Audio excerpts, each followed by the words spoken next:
I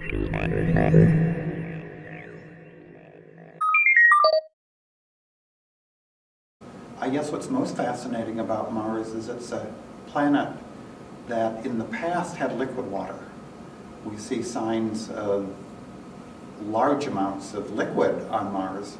So if it once had oceans, if it once had lakes and rivers and oceans, might it perhaps once in the past have had life? And if it had life in the past, is it still there? At the moment, the rover that I'm working on is the Opportunity rover.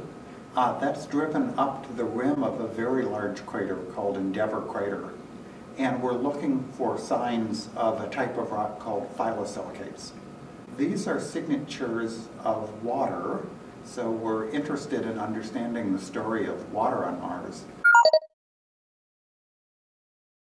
I like the atmosphere and the fact that I can work on missions that actually are going to go to other planets and discover new things. So I think it's cool.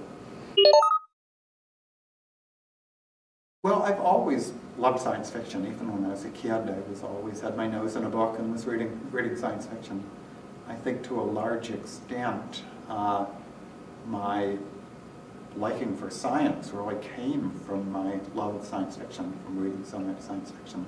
Well, it's one way to introduce people to scientific concepts. I suppose it worked for me. I do have to say a lot of times I read science fiction now and I say, oh, but it's so easy in science fiction. How come it's never so easy in the real world?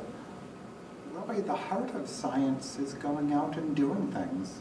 You know, looking, observing the world, sort of doing experiments, breaking open rocks and seeing what's inside it, and just looking at the world. So I think the most exciting part of science is doing things, building things, making things, looking at things, looking through microscopes, looking through telescopes.